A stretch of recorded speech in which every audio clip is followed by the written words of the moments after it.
Hello everyone and welcome back to another video, and today we're talking about deflation and the impact that it has on the housing market. Before we get the video started, make sure you like, comment and subscribe, and let's get this video started. So what is deflation? Simply put, deflation is the falling of the overall level of prices in an economy and the increase of purchasing power of the currency. Now that you know what deflation is, how does it actually relate to housing prices? One of the causes of deflation is a decrease in the overall demand for a product or service, or a decrease in the volume of credit in the economy.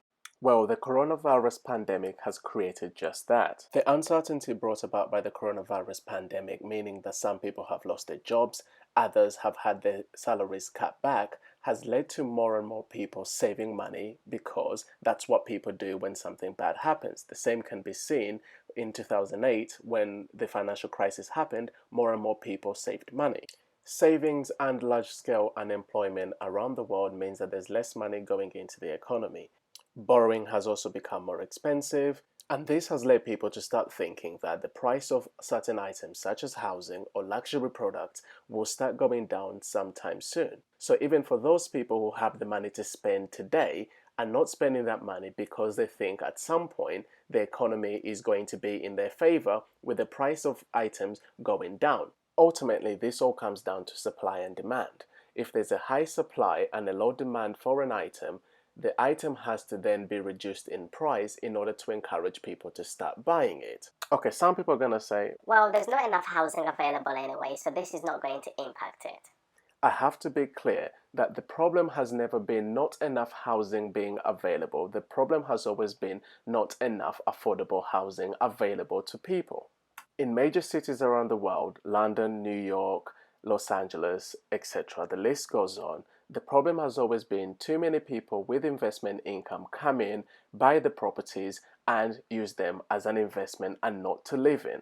Now, do you remember what I said before? It's all about supply and demand. So many people were interested in having housing as an investment that the pricing for those houses has now gone up to such a point that the average person cannot afford it. So when it comes to the situation that we're in right now, when a lot of people are not putting that money into the housing market because they're saving a lot more of it, that then creates a situation where the prices that are required in the market are not willing to be paid for by the people willing to buy the houses. So what do you do if you need people to start buying houses and spending money in the economy? Prices have to get reduced in order for people to get excited about the opportunity to own a house and also to invest money in it. The coronavirus pandemic creates a unique problem. There is no clear end date for when everything will go back to normal. If you're a wealthy investor and have a large portfolio of properties, perhaps you can make the decision that you don't need to sell them now. However, if you're an individual that needs to sell your property now because of circumstances beyond your control, and you choose to put it on the market now, you will have to sell the property at a significant lower price than it otherwise would have gone for a few months before the pandemic. Of course, you can put the property on the market now at the price that you want. However, like we said before, with fewer and fewer people committing to large purchases, this means that the only offers that you are likely to get are going to be offers significantly below your asking price.